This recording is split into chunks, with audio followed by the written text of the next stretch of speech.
എറണാകുളത്ത് വന്നപ്പോൾ ഞാൻ ഏറ്റവും കൂടുതൽ ആഗ്രഹിച്ചൊരു കാര്യമാണ് എൻ്റെ ഹെയറിൽ എന്തെങ്കിലും ഒന്ന് ചെയ്യണമെന്ന്.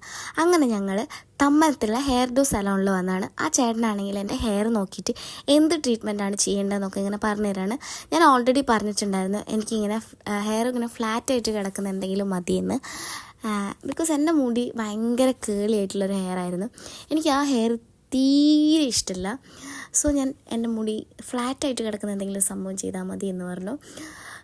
എന്തെങ്കിലുമൊക്കെ ചെയ്യണം എന്ന് പറയാൻ കാരണം എൻ്റെ ഓൾറെഡി ട്രീറ്റഡ് ആയൊരു ഹെയർ ആയതുകൊണ്ട് കുറച്ച് കേളിയും കുറച്ച് സ്ട്രെയിറ്റ് ആയിട്ടായിരുന്നു കിടന്നിരുന്നത്. അത് ഭയങ്കര ഇതെൻ്റെ ഫ്രണ്ടാട്ടോ, ഭയങ്കര ബോറാണ്. അപ്പോൾ എനിക്ക് ഭയങ്കര കോൺഫിഡൻസ് ഇല്ലായ്മ.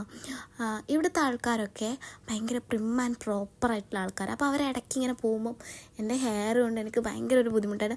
ഓൾറെഡി നാച്ചുറൽ ഒരു ഹെയർ ആണെങ്കിൽ കുഴപ്പമില്ല, കുറച്ച് സ്ട്രെയിറ്റ് കുറച്ച് കേള് ഹെയർ ആണെങ്കിൽ കട്ട് ചെയ്യാൻ എനിക്ക് പറ്റുന്നില്ലാത്തൊരവസ്ഥ. സോ എൻ്റെ ആഗ്രഹമായിരുന്നു ഇത്.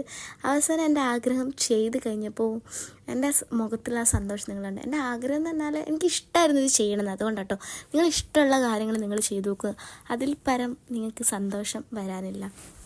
സോ ഇനി ഈ ഹെയർ കൊണ്ടുള്ള ഗലാട്ട കളിയായിരിക്കും. അപ്പോൾ അത്തരത്തിലുള്ള വീഡിയോ. Tata bye bye.